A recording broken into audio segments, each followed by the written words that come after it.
Greetings, ladies and gentlemen, and welcome back for some more Metal Gear Rising Revengeange actions with Birch-Koala crew. This is DoctorJhonReborn and Shank02. And let us continue on with this game. Hopefully this time me not making some eyebrow raising slip-ups. I mean, my god, I still cannot believe I did that in the previous episode. Space launch once required days of preparation. Solus has been conducting test flights almost every day for the last 6 months. Anywho, where we last left off, we managed to beat the Texas, this douchebag Sundowner, and now Marshall is in ruins, and now we need to head to Pakistan to save the president. I'm only going as far as the thermosphere. This thing can't pass the Kármán line. That lunar vacation will just have to wait. And here I was hoping you might bring me back a monolith. God damn it, Doc. Scheiße! 2 bogies closing fast! Who else? The flight pattern suggests unmanned MQ-320s. Oh, somebody's a sore loser. Shit. This is a transport chopper. Our defensive options are limited.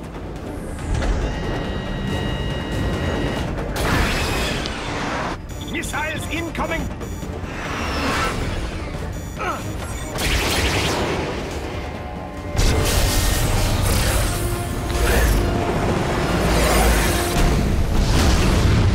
EMP? Yes, but not strong enough to take out the drone. Still, I tip my hat to you, Doc. That was a good move.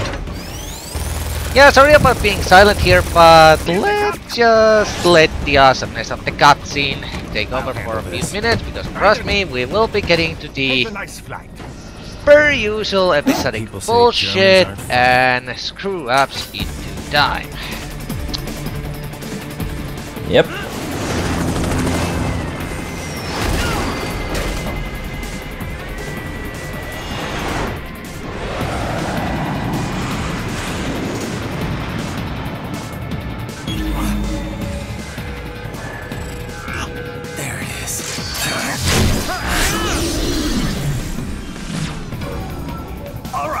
Bring the chopper around. Okay, this is really odd dancing for my head to go into, but when Raiden has that visor on him, for some reason and this is really a really freaking stretch tangent, but it kind of reminds me of one of the personas in Persona 4. I haven't really played that game, so I don't really know what he looks like. Well, like I said, it was an odd tangent, but basically the main actor in Persona 4, and I haven't played the game, but I have watched like playthroughs of it. But the main actor has a persona that kind of looks like sort of a mixture like between samurai and a knight, and I don't know, somehow when Raiden just has a visor on, it kind of reminds of him. Or then that could just be due to that during my uptime I have been playing the shit out of Persona 3 Portable during my free time since I bought the game, and I'm loving every fucking second of it. Damn right, you had too much nano paste. Yeah. And also, I just heard Raiden do Silver's scream. Okay, the scream wasn't obvious, but yeah, it actually hit me finally with the full force that the voice actor is the same, because let's just say the voice actor does actually slip into the silver voice during this. It's recording. That was quite the fall, Raiden. I'm glad to see that you are alright. It's time you got out of Denver. No shit. Anyhow, time to care of these assholes and the bump up the weapon gun. Save the day.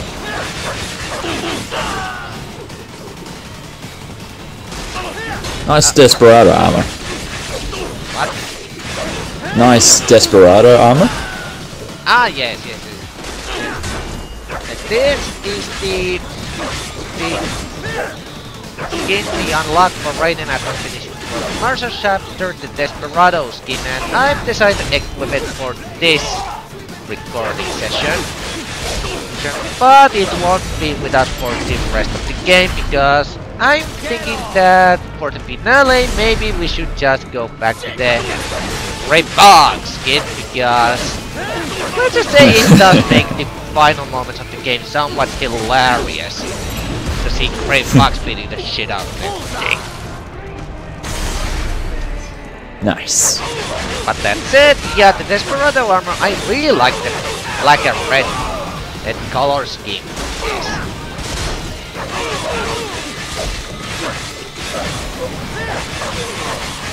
And At least it won't be easier to tell if there's blood or not.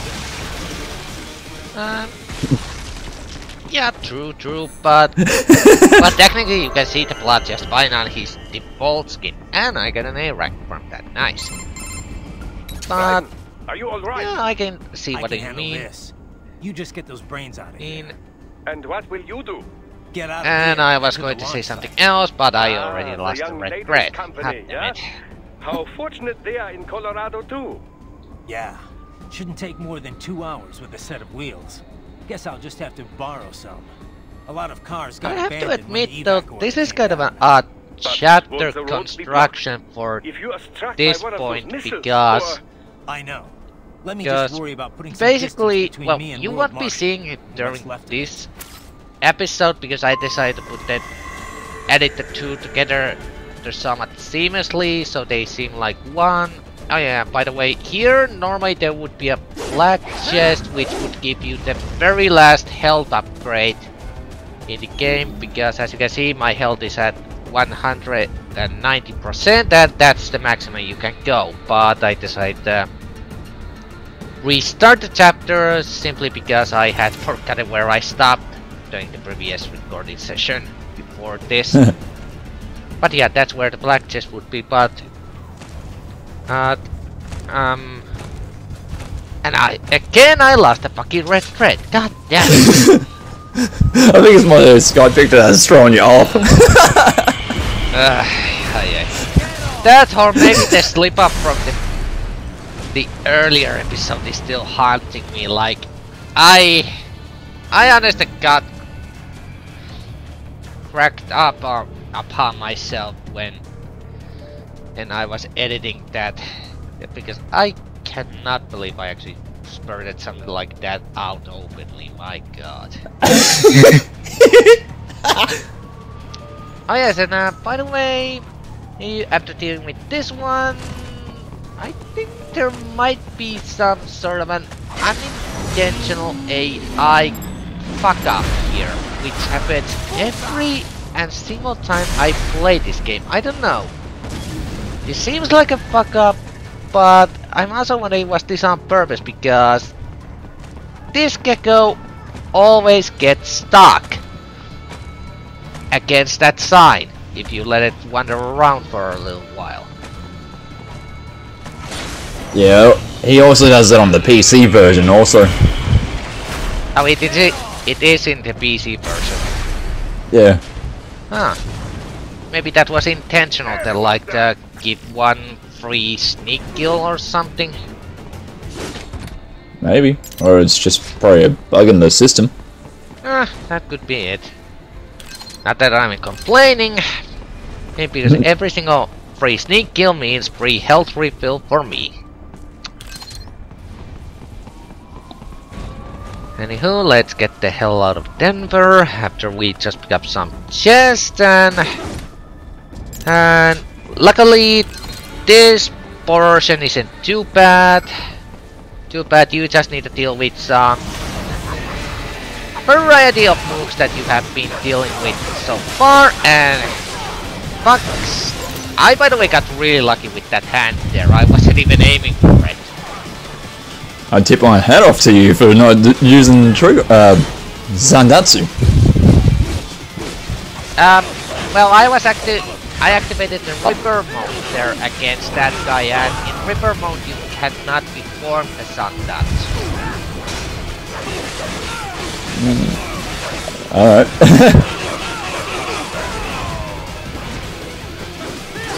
No chance, no chance. No survivors! 5-second rule! Just at the last second.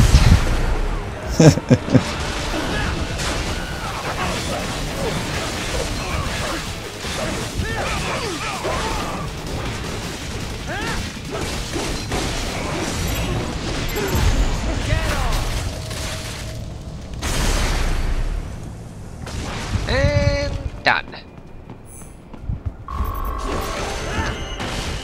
I know on the other side of that fountain there's a watermelon stand.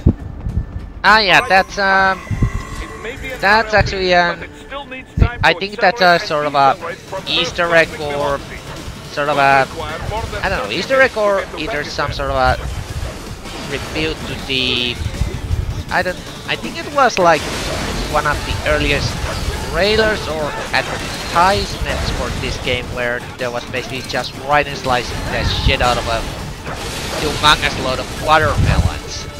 I think those are reference to that. Yeah. I think he was only just like... I think they only did it as like, you know, to show off the precise cutting method, like, because you see him cut the watermelon in half and then he makes 2 more evenly cuts on the half cuts. Yeah, true. Yeah, it might have actually been the sort of a tech demo for this game, but yeah, it's kind of a nice little homage to that. These fucking flying enemies. But it also doesn't make a cameo return in Metal Gear Solid 5's Ground Zeroes mission. Oh, it does. Oh yeah, right. I almost forgot. Raiden has his own chapter in that game. Doesn't he?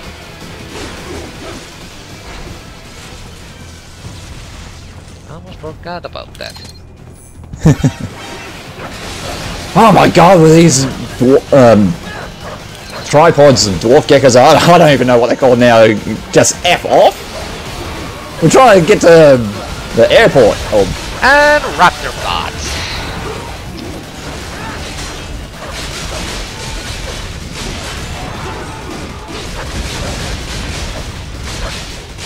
Complete another chaos. No, not Yoshi! Fuck you, Yoshi. I never liked Super Mario World anyway.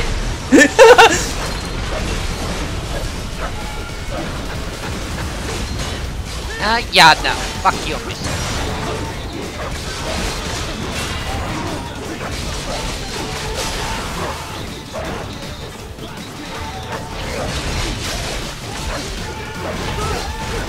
Ow, you son of a bitch.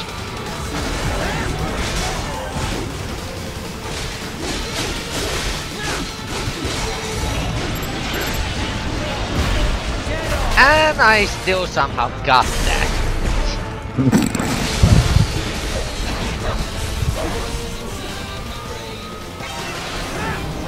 Come on.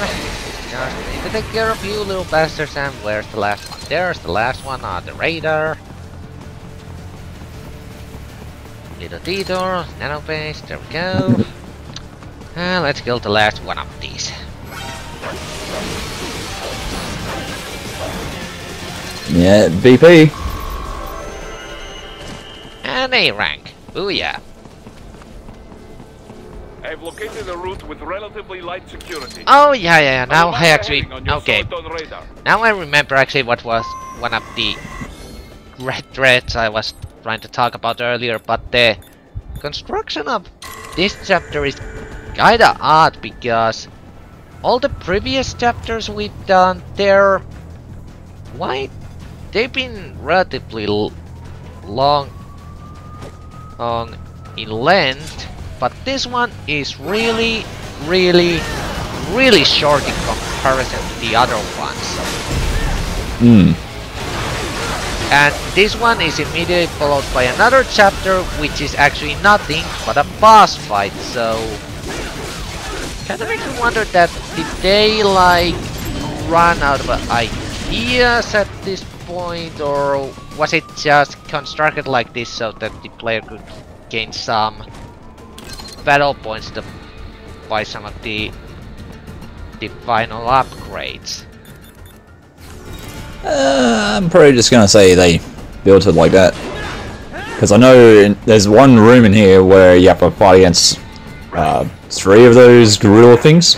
Ah yes, actually good you brought that up, because I actually decided to skip that room because fuck it, I'm not gonna fight 3 of those things. Plus there's nothing else in that room outside of the gorilla things than watermelons and 1 enemy computer, and the enemy computers, they really don't unlock anything else than just virtual missions, so... And since I'm not showing them during this playthrough, it really doesn't... There really isn't point for me to go after every single one of them. I'm just waiting that this asshole would turn his eyes the other way around. And of course I managed to kill this bastard flawlessly in my practice run, but of course since I'm recording, this happens. No. I got the Reaper mode on, you just have to die. Ah, so satisfying.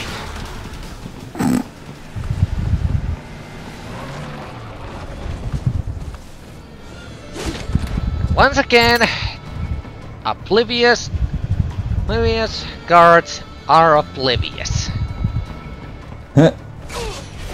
Yoink. Oh, missed it.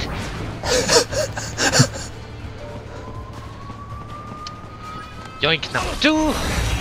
And got it.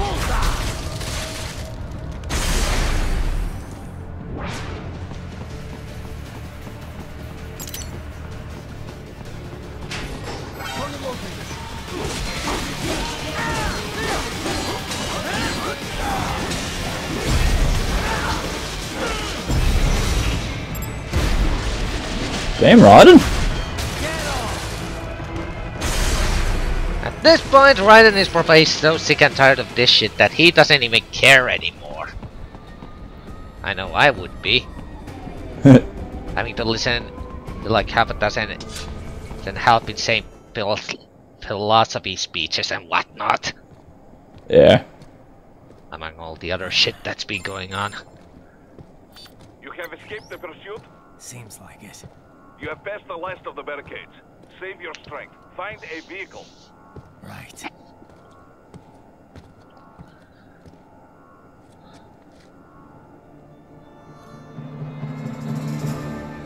Raiden, no. Nicely.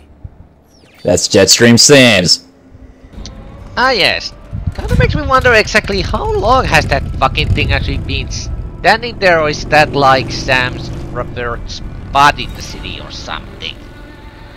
Because the Jetstream Sam DLC takes... I don't remember exactly how much before the events of this game, but in that he does park that bike at that spot of the city, and if it's been standing there ever since then, god damn. I think the Jetstream Sam DLC takes place, I think, a month or 2 before the actual beginning of Raiden's thing in Africa. I am out of Colorado airspace. Something like that. Though that's kind of an old DLC because basically Sam is able to do in that DLC stuff that supposedly is supposed to be like Raiden's thing, only like retrieving help from enemies nano based, that it makes even less of a sense after we discover something right after this boss battle that's coming up. And speaking of which, on that note, remember all the way back like in part 1 when I mentioned that you should remember how easily Sam like maneuvered around the heavy vehicle fire and shot. Well, there's a reason why I ask you to somewhat recall that, remember that if you can, because I suppose I should thank it you for not kind of killing makes me everyone at think launch. that there's Well, not if you say it something like a little that. For a bit hired up killer, about Sam, you're not very good in a at your certain sense, job. but I'll get to that once we're The done with the war boss is big fight. payoff. Hmm. Right. Big raises all around once World Marshal gets all those contracts. I'm not talking about money, Jack. Because in the DLC we see Sam there with, not with that black and red arm he has, right arm, he has like a Heard enough speech. same kind of one as his left arm. Yeah, he has because the black and red arm is a cybernetic arm and the other is a genuine arm. That's just, I think that's like some sort of, I don't know, is that like some strength enhancing body armor he has, or just otherwisely tough body armor, but that his other hand is genuine. Hmm. I don't care. We just need the good and the bad and the ugly music playing in the background now. Cause enough for killing you. Huh? Yep, Oh, good. sets up the mood for this Why, boss that's very battle good. oh, quite nicely. I like that. Must you really fight?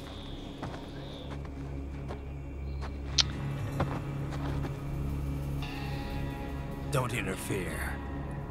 All this need is like some Ennio Morricone track in the background. This is between us. But this is like a mixture between samurai stand-up and western. Anywho, here we go. Here. Easily, Okay. I mentioned that Sundowners. Let's dance. Well, okay, I said the Sundowner team was my like in my top 3 list of boss teams, but also in terms of boss battles themselves, Sundowner is fun. This one tops it. Okay. Oh yeah, definitely. Okay, so the thing about Sam is that he hits relatively hard, and as you can see, he is fast, so unless you have figured out parrying, if you're not comfortable with parrying at this point, you're going to get screwed over so badly in this fight. Oh yeah. Especially that, although that's just 4 strikes, believe me, as you can see, that can take your health down really fast, so you better be at least half decent parrying.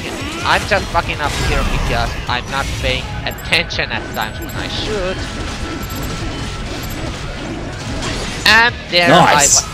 I was trying to aim, but after that I was just like, fuck it, let's just swing and hope I hit. And luckily I did. Actually, you know what? I just thought of would have been a better death battle fight. Samurai Jack from the cartoon Samurai Jack against Jetstream Sam here. Oh yeah, Samurai Jack, oh god damn, I love that. Because like, think about it, like,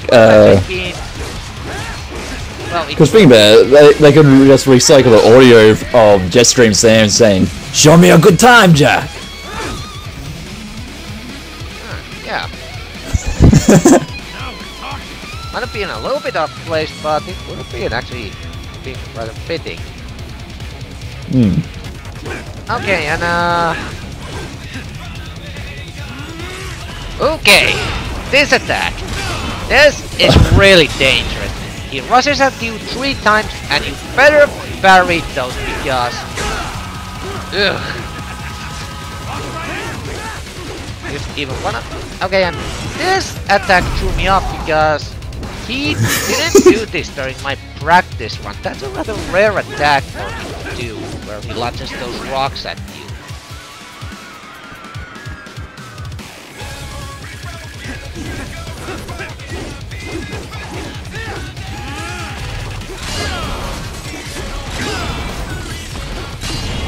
That rush attack is really dangerous. Even one of those can already send you flying like insanely far.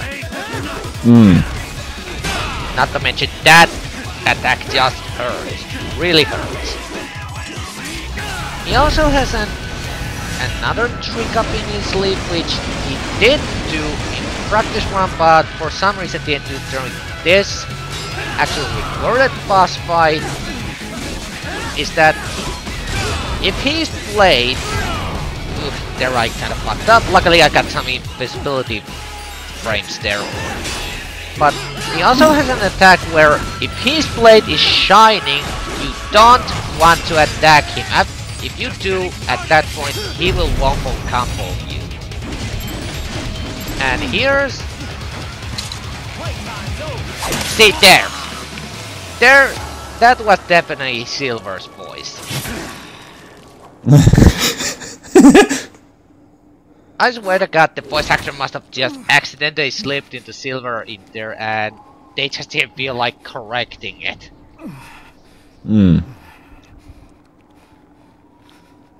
Well, Raiden is a bit cocky, so he probably would have gone into that tone of voice.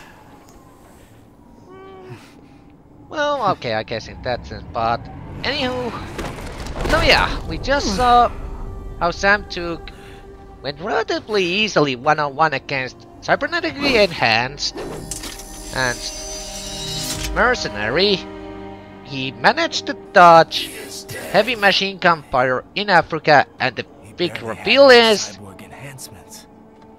Yep, he is barely even a cyborg, so that kind of makes me like wonder that...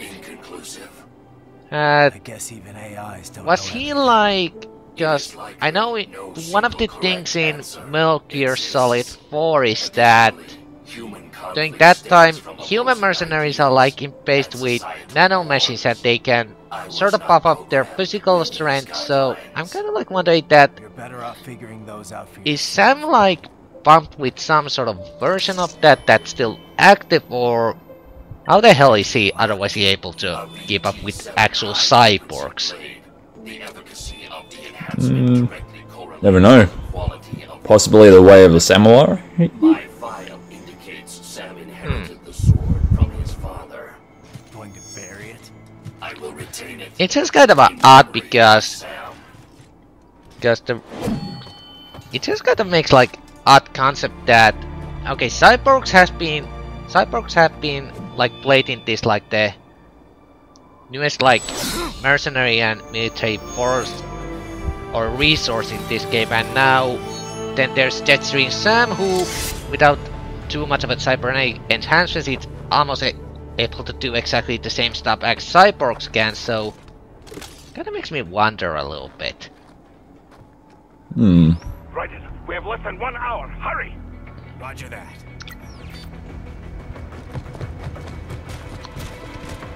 And we leave Sam there to be eaten by the vultures.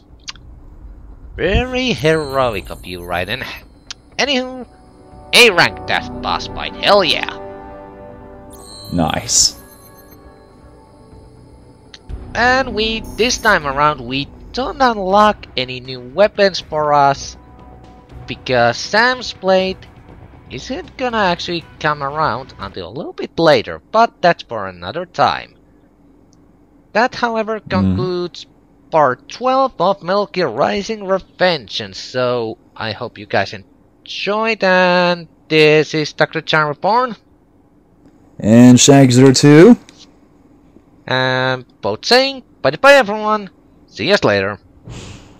See yous.